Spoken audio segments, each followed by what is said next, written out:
you how many things are inside of it. Note that this is not a read-only value. So if you wanted to basically shorten an array, right? So now we know numbers is this. You could say numbers.length equals 4, right? And now numbers all of a sudden only contains 4 items. So you basically cut everything else out. So if you want to shorten arrays, this is how you would do it. We've talked about the type of operator a little bit last time. The interesting thing is that type of doesn't really know how to differentiate between an array and an object. So as you remember, an object was defined like this with these curly brackets, right? If you do type of bird, it's also an object. So how do you know which is which? And this is where the idea that different data types in JavaScript are essentially subtypes of object that have different properties becomes really important, because you'll notice that bird doesn't have a length property, right? Because it's not an array. And this, in fact, is undefined. So the way you could figure out if something that you're dealing with is an array versus an object is you could just say in an if statement, if numbers.length is undefined, right, which is going to be false because it isn't undefined, because numbers does have a length property, then you could say, numbers is not an array. Obviously this doesn't return anything, but we could change this to say, birds.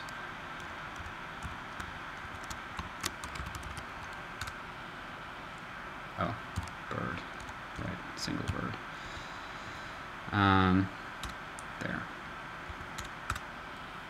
So this is basically how you would differentiate between different data types that, type of will tell you is the same, but they actually aren't the same. So you just look at basically if the specific properties exist. And you can also always, in these conditional statements, I know I've only shown you how to check if something is true. You can also check if something is false.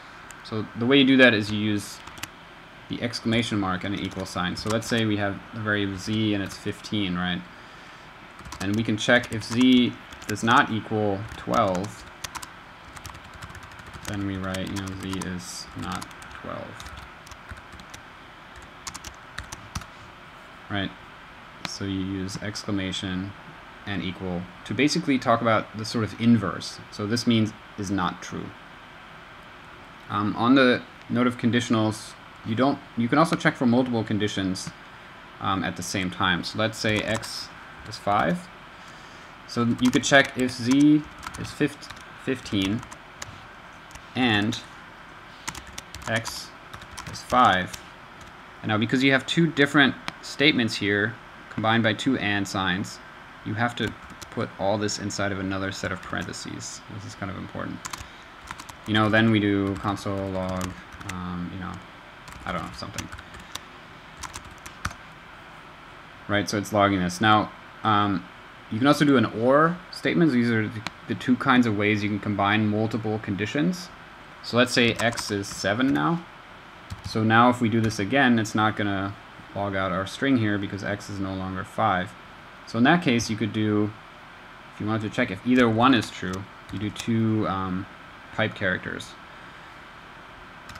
which is basically, this is an and this is an or. So this is, if this is 15 or if this is 5, then write this out. So this might be helpful in some of your logic if you're writing code where you're evaluating a bunch of different conditions. So let's go back to arrays though. So we have, numbers, which was our little list of numbers. One way you can deal with extracting specific information out of numbers is you can use the slice method. So you can say numbers slice, and you give it two numbers.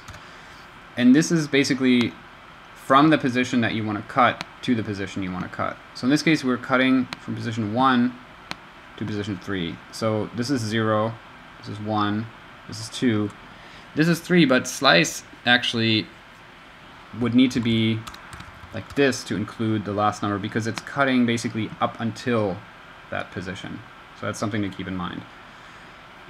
If you wanted to, say, combine arrays together, right? Let's say you have more numbers, and that is going to be, 5, 6, 7, right? So numbers was 1, 2, 3, 4. More numbers is the other stuff. Then you could say all numbers, right? So you're making a new array equals numbers, and you use the concat method, which stands for concatenation, which is basically a way of combining things together.